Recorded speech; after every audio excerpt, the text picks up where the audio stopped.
At 0945 on November 10, 1944, Sergeant Warren Cressy crouched inside his M4 Sherman tank north of Morville, France, watching German muzzle flashes through the narrow vision slit as his battalion pushed deeper into enemy territory. 21 years old, 3 days of combat, zero margin for error. The 761st Tank Battalion had already lost 24 men killed and 14 tanks destroyed in 72 hours of fighting, and German anti-tank guns had positioned themselves in every tree line and behind every stone wall between Morville and the next objective. Cressy commanded a 5-man crew in Dog Company, the first African-American armored unit to see combat in the European theater. The Army had kept his battalion training for 2 years at Camp Hood, Texas, while white tank units shipped overseas after 3 months.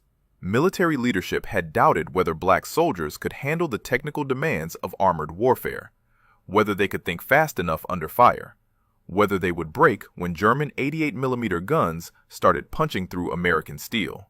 The 761st had landed at Omaha Beach on October 10th. General Patton himself had addressed them before their first mission. The Black Panthers, as they called themselves, carried a simple motto on their unit patch: "Come out fighting." And for the past 72 hours, that's exactly what they had done. But the Sherman tank had a fatal weakness that every American tanker knew. German anti-tank guns could penetrate its armor at ranges beyond 1,000 yards. The Sherman's own 75mm gun needed to close within 500 yards to have any chance against German armor. This meant American tank crews had to advance into kill zones where the enemy could see them, track them, and destroy them long before they could effectively return fire. Cressy's driver, Corporal Harry Tyree, had told other crews that his tank commander was 2 different people. Off the battlefield, Cressy was quiet, polite, almost meek behind his horn-rimmed glasses. In combat, something changed. Tyree had watched Cressy ride exposed on top of the Sherman, firing the turret-mounted 50-caliber machine gun at German positions while bullets ricocheted off the hull around him.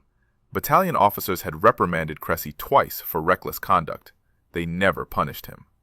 The 761st needed men who would push forward when every tactical manual said to pull back. The first 3 days of combat had killed Roy King, the sergeant who led the initial assault into Morville. Staff Sergeant Reuben Rivers had refused medical evacuation after a mine blew shrapnel through his leg. Rivers died 12 days into the campaign when 2 German rounds penetrated his Sherman's turret. The battalion's white company commanders had been killed or wounded. African-American officers now led the advance, proving themselves in the only language the Army understood. Combat effectiveness, territory captured, enemy killed. The Sherman's armor was 51mm thick at the front hull, 38mm on the sides. German Panzerfaust rockets could punch through both at close range. German 88mm guns could penetrate the Sherman from any angle at any combat distance. American tankers had developed dark humor about their vehicles. They called them Ronsons, after the cigarette lighter. Lights first time, every time. Cressy understood the mathematics. The 761st had started with 54 tanks. After 72 hours, 40 remained operational. The battalion would run out of Shermans before it ran out of objectives. The only question was, which crews would still be alive when the ammunition ran dry? The mission for November 10th was straightforward on paper. Push north through the woods outside Morville. Support the 26th Infantry Division's advance. Clear German positions. The reality was messier. German forces had established overlapping fields of fire. Machine gun nests covered the approach routes. Anti-tank guns waited in concealment. Artillery observers called down fire on any American vehicle that moved. If you want to see how Cressy's approach to combat turned out, please hit that like button. It helps us share more forgotten stories from World War II. Subscribe if you haven't already. Back to Cressy. His Sherman rolled forward at 0950, following 2 other tanks through a gap in the tree line. Tyree kept the speed steady at 8 miles per hour, fast enough to make targeting difficult, slow enough to spot threats before driving into them. The infantry followed 50 yards behind, using the Shermans as moving cover. At 0953, German machine gun fire raked across the lead tank. The rounds sparked off the armor without penetrating. Cressy tracked the muzzle flashes to a position 70 yards northeast. He swung the turret and fired 3 rounds of high explosive. The machine gun went silent. At 0955, something hit the right side of Cressy's Sherman with enough force to throw him against the turret wall. The impact sounded like a hammer striking an anvil. The tank kept moving. Armor-piercing round. Non-penetrating hit. Tyree called out the damage report. Hull intact. Track operational. Engine temperature rising but manageable. At 09:57, the second impact came from a different angle. This one punched through. The interior of the Sherman filled with smoke and the smell of burning propellant. Cressy's gunner was screaming. The loader was trying to reach the escape hatch. Tyree was yelling something about fire in the engine compartment. Cressy made the calculation every tank commander dreads. Stay inside and burn, or bail out into German machine gun fire. He grabbed the turret rim and pulled himself up through the commander's hatch. And that's when he saw the German anti-tank position that had just destroyed his vehicle. 40 yards away. Reloading for a second shot at the other American tanks. Cressy landed on the ground beside his burning Sherman at 09:58. The German anti-tank crew had their weapon aimed at the second American tank in the column, 60 yards behind Cressy's position. They hadn't noticed the sergeant who had just bailed out. They were focused on their next kill. An American half-track sat 30 yards to Cressy's left, partially concealed behind a stone wall. The vehicle carried infantry support equipment, including a Browning M1919A4 30 caliber machine gun mounted on a pintle. Cressy ran toward it while German small arms fire kicked up dirt around his boots. He reached the half-track in 8 seconds, grabbed the machine gun's handles, and swung the barrel toward the anti-tank position. The 30 caliber fired at a rate of 400 to 500 rounds per minute. Effective range against personnel was 800 yards. Against the German gun crew at 40 yards, it was devastatingly effective. Cressy held the trigger down and walked the rounds across the position. The anti-tank gun went silent. Its crew stopped moving. The German artillery observers who had been calling down fire on American positions were positioned in a church tower 200 yards northwest. Cressy could see them through binoculars, directing mortars onto the infantry advancing behind the tanks. He turned the 30 caliber toward the tower and fired in controlled bursts. The artillery fire stopped. By 10:15, the immediate threat was neutralized. Cressy's Sherman was still burning. The crew had evacuated safely except for minor injuries. The battalion's forward position needed every operational tank it could field, and Cressy's crew needed a vehicle. The battalion commander radioed that a replacement Sherman was being brought forward from the reserve position. The replacement tank arrived at 10:40, same model as the destroyed vehicle, M4 Sherman, with a 75mm main gun, two 30 caliber machine guns, and one 50 caliber mounted on the turret. Same armor thickness, same vulnerabilities, but it had fuel, ammunition, and an operational engine. Cressy's crew mounted up and rejoined the advance at 1100 hours. The 761st Tank Battalion's mission for November 10th continued. Push north. Clear German positions. Support infantry. The terrain made every yard contested. Dense woods limited visibility to 50 yards in most directions. Stone walls and farm buildings provided cover for German anti-tank teams. The ground was soft from recent rain, limiting mobility. Cressy's replacement Sherman pushed forward with 4 other tanks from Dog Company. The infantry followed in tactical formation, using the vehicles as cover while clearing buildings and tree lines. German resistance came in patterns: machine gun fire to fix American positions in place, mortar fire to inflict casualties, anti-tank weapons to destroy vehicles, then withdrawal to the next defensive position, and repeat. By 1400 hours, the battalion had advanced 800 yards. They had destroyed 3 German machine gun nests, 2 mortar positions, and cleared 5 buildings. The cost was 2 more Shermans damaged and 11 infantry casualties. The advance continued. At 15:20, an infantry lieutenant from the 26th Division flagged down Cressy's tank. The officer needed to reach higher ground 400 yards ahead to observe German positions. He believed a Sherman would improve his chances of surviving the journey. Cressy agreed. The lieutenant climbed onto the hull. The route led through dense woods up a moderate slope. Visibility was limited to 30 yards. Tyree kept the Sherman at 6 miles per hour, slow enough to navigate between trees. Cressy rode exposed on top of the turret, scanning for threats. The lieutenant crouched behind the turret, using it as cover. At 15:35, They broke through the tree line near the summit. German machine gun fire opened up from positions 70 yards ahead. Cressy ordered Tyree to reverse back into the woods. Tyree backed the Sherman straight into an anti-tank ditch that had been concealed by snow. The tank's rear tilted upward at a 40-degree angle. The underside of the hull, the weakest point on any Sherman, was now exposed to enemy fire. The engine compartment had only 13 millimeters of armor protection. A single well-placed round would penetrate and ignite the fuel tanks. Cressy ducked inside the turret and radioed for assistance. Another Sherman from Dog Company responded and began moving toward their position. German machine guns were now targeting both tanks. The infantry that had been following Cressy's Sherman was pinned down by the same fire. At 1540, the rescue tank arrived. Cressy climbed out of the turret hatch while German rounds struck the hull around him. He ran to the rescue tank, grabbed a tow cable, ran back to his disabled Sherman, and attached the cable to the front tow hook. The entire process took 90 seconds under continuous fire. The rescue tank pulled Cressy's Sherman out of the ditch at 1542. Cressy climbed back through the commander's hatch. An armor-piercing round struck the right side of the hull and bounced off without penetrating. Tyree tried to move the tank back into the tree line. The Sherman wouldn't budge. Something in the suspension or drivetrain had broken during the extraction. Cressy looked behind his disabled tank. German machine gun fire was pinning down the infantry unit that had been supporting the rescue tank. The soldiers were trapped in open ground with no cover. The German gunners had them targeted. It was only a matter of time before the machine gun fire found every man in that unit. Cressy climbed out of the turret for the second time that day. He positioned himself behind the Sherman's 50 caliber Browning M2 HB machine gun. The weapon had an effective range of 1,800 yards and could fire at a rate of 450 to 600 rounds per minute. He swung the barrel toward the German positions and opened fire. The infantry began their withdrawal under covering fire. November 10, 1944 was not over, and neither was Warren Cressy.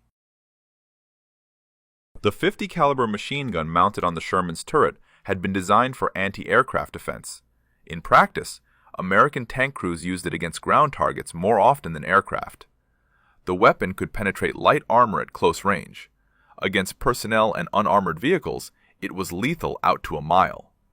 Cressy fired in sustained bursts, 20 to 30 rounds at a time. The 50 caliber ammunition belt fed smoothly through the weapon. Each round was 5 inches long and packed enough energy to punch through brick walls. The German machine gun positions that had been suppressing the American infantry took direct fire from an angle they hadn't anticipated. One position went silent, then another. The infantry completed their withdrawal at 1555. 11 men had been pinned down. All 11 made it back to friendly lines. Cressy's covering fire had given them the seconds they needed, but the Sherman was still immobilized. Tyree and the crew worked to identify the problem while Cressy remained on the turret, scanning for threats. The right track had thrown 2 connecting pins during the extraction from the anti-tank ditch. The track was intact, but the tension was wrong. Repairs would take 15 minutes minimum. 15 minutes sitting stationary in a disabled tank while German forces repositioned. At 1600 hours, German machine gun fire resumed from new positions. The enemy had moved during the American withdrawal and now had better angles on the disabled Sherman. Rounds sparked off the armor. Cressy returned fire with the 50 caliber. The infantry took cover and began working their way forward to flank the German positions. The crew completed emergency repairs at 1618. Tyree engaged the transmission. The Sherman lurched forward 3 feet and stopped. Something else had broken. The crew bailed out and took positions around the tank, using it as cover while they assessed the new problem. The left final drive had cracked.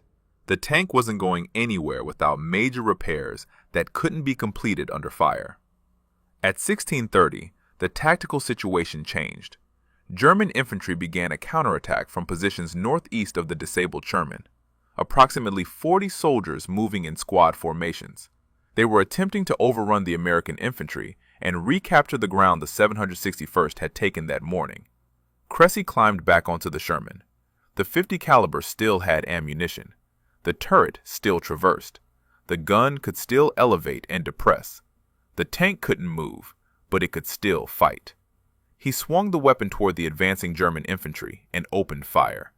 The 50 caliber rounds tore through the tree line where the German soldiers had emerged. Cressy worked the gun back and forth across the assault line. The advance faltered. The German infantry took cover, but they didn't withdraw. They were regrouping for another push. The American infantry commander called for artillery support. Fire mission coordinates were relayed. American 105mm howitzers from positions 2 miles south began ranging shots. The first rounds impacted at 1645, 200 yards north of Cressy's position. The forward observer adjusted fire. The next salvo landed closer to the German positions. While artillery hammered the main German force, Cressy identified a new threat. A German anti-tank team was moving into position 300 yards east. They were trying to get a shot angle on the disabled Sherman. Cressy traversed the 50 caliber and fired. The range was extreme for the weapon, but not impossible. The anti-tank team went to ground. At 1700 hours, the situation stabilized. German artillery had stopped. The counterattack had been broken up by American artillery and machine gun fire. The German anti-tank team had withdrawn. The immediate threat to Cressy's position was neutralized. A recovery vehicle arrived at 1720 to tow the disabled Sherman back to the maintenance area. Cressy's crew would need another replacement tank. That made 2 Shermans destroyed under his command in 7 hours. Both times, he had survived. Both times, he had continued fighting outside the protection of armored steel. The battalion after-action report for November 10th would note that Dog Company had advanced 1,200 yards under heavy resistance. They had destroyed 8 German machine gun positions, 2 anti-tank guns, and disrupted multiple counterattacks. Casualties for Dog Company were 3 men killed, 7 wounded, 4 tanks damaged, 1 destroyed. The report would also note that Sergeant Warren Cressy had engaged enemy positions with crew-served weapons on 3 separate occasions after his tank had been disabled. He had provided covering fire that allowed infantry to withdraw under fire. He had broken up a German counterattack while riding exposed on a damaged vehicle. His actions had directly prevented friendly casualties.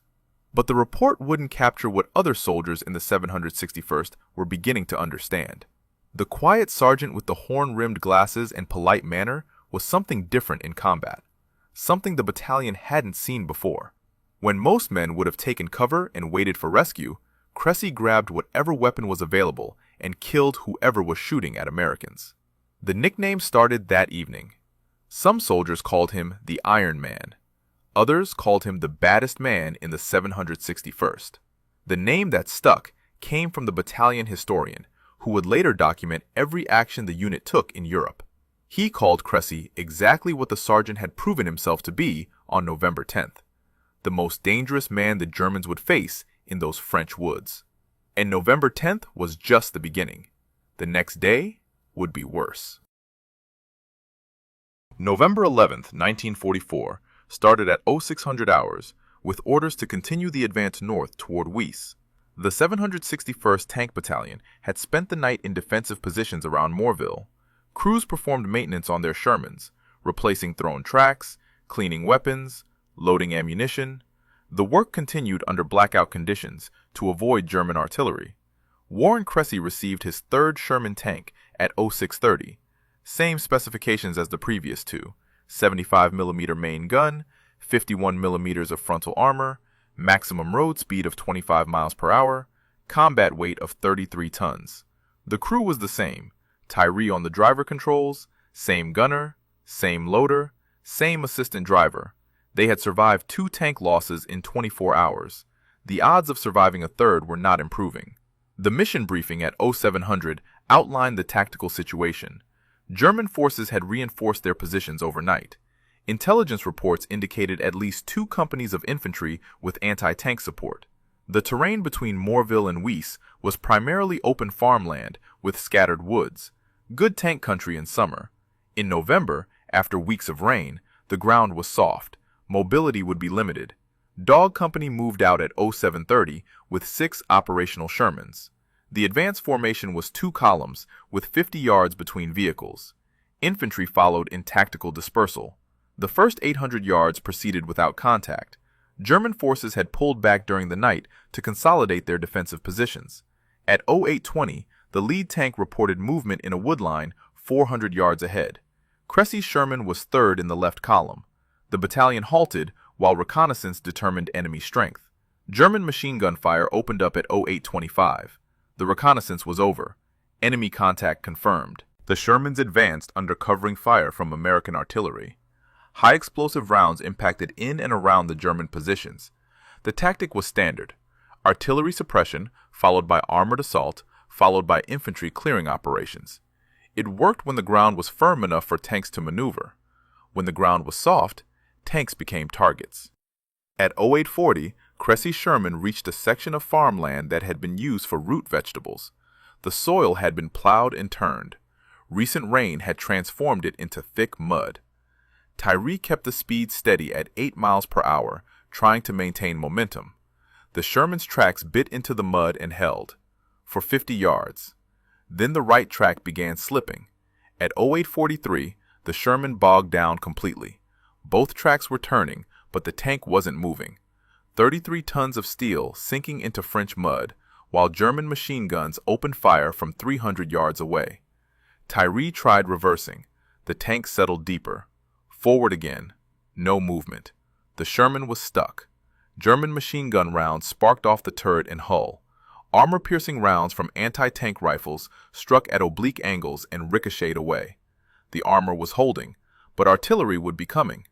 German forward observers would have spotted the disabled tank. They would be calling for fire right now. Mortars first, then heavier guns. A stationary tank was a dead tank. Cressy climbed out of the commander's hatch at 0845. He needed to assess the situation from outside. The mud had swallowed the tracks up to the top of the road wheels. The hull was sitting lower than normal. Getting the Sherman unstuck would require tow cables and another tank. Getting that done while under fire would require covering the recovery operation. German artillery rounds began impacting at 0850. 88mm shells landing 200 yards north. The spotters were ranging in. The next salvo would be closer. Cressy dropped back inside the turret and radioed for assistance. Another Sherman from Dog Company acknowledged and began maneuvering toward their position. The rescue tank arrived at 0900. It approached from the south, staying on firmer ground. The crew chief dismounted with tow cables. Cressy climbed out again and helped connect the cables to the front tow hooks. German machine gun fire increased. Rounds were hitting all around the two tanks. The crew chief took a ricochet fragment in the left arm, but kept working. Cables secured at 0905. The rescue tank engaged its transmission and pulled. Cressy's Sherman didn't move. More power. The tracks on the rescue tank began slipping. The ground wouldn't support the pulling force needed to extract 33 tons of bogged armor. They needed a different approach. Cressy and his crew dismounted at 0910. They began digging mud away from the tracks by hand. Entrenching tools, bare hands, anything to reduce the suction holding the Sherman in place. German machine gun fire was continuous. Rounds impacted in the mud around them. Cressy worked at the right track, while Tyree worked the left. The loader and gunner dug at the front. The assistant driver stayed in the hull to control the engine. At 0920, Cressy looked east toward the tree line where the German fire was coming from. He could see muzzle flashes, multiple positions. But he also saw something that made the tactical situation worse. American infantry from the 26th Division had advanced past the bogged Sherman and were now taking fire from those same German positions. Soldiers were going to ground, taking cover, pinned down in open farmland with minimal protection. Cressy made a decision that would define the rest of November 11th. He stopped digging. He climbed back onto his Sherman. He grabbed the .50 caliber machine gun, and he opened fire on every German position he could identify. Not to suppress them, to destroy them. The battle that followed would last 4 hours. By the end, Warren Creasy would earn a battlefield commission and a nomination for the Medal of Honor. But in that moment at 0921 on November 11th, he was just a sergeant with a machine gun who had decided that no more Americans were going to die while he had ammunition left to fire. The 50 caliber Browning M2HB mounted on Crecy's Sherman held approximately 400 rounds in the ammunition box. Each round weighed approximately 4 ounces. The weapon cycled at 550 rounds per minute in sustained fire. At that rate, Crecy had roughly 45 seconds of continuous fire before reloading. He would need to make every burst count. The first German machine gun position was 280 yards east, firing from behind a stone wall. Crecy elevated the 50 caliber 3 degrees and fired a 20-round burst. The weapon's recoil pushed back against his shoulders. Tracer rounds marked the trajectory. The burst impacted along the wall. The German machine gun went silent. The second position was 310 yards northeast, partially concealed in a drainage ditch. Crecy traversed right and fired another burst. The rounds walked across the position. Movement stopped. The third position was further back, 350 yards, elevated on a small rise that provided excellent fields of fire. Crecy adjusted elevation and fired. The German gunners shifted position but didn't stop firing. At 09:25, the American infantry began moving again, not withdrawing, advancing, using the covering fire from Crecy's position to close with the German defenses. This was what tank infantry coordination looked like when it worked. The armor provided mobile firepower. The infantry cleared positions and held ground. Each element supported the other. German mortar fire began impacting around Crecy's Sherman at 09:30. The spotters had identified his position as the primary threat. 82mm rounds landed 50 yards north, then 40 yards, then 30. The next rounds would land on target. Crecy kept firing. The ammunition box was half empty. The barrel was heating up. The weapon was designed for sustained fire, but not continuous fire. If the barrel overheated, the 50 caliber would jam or the barrel would warp.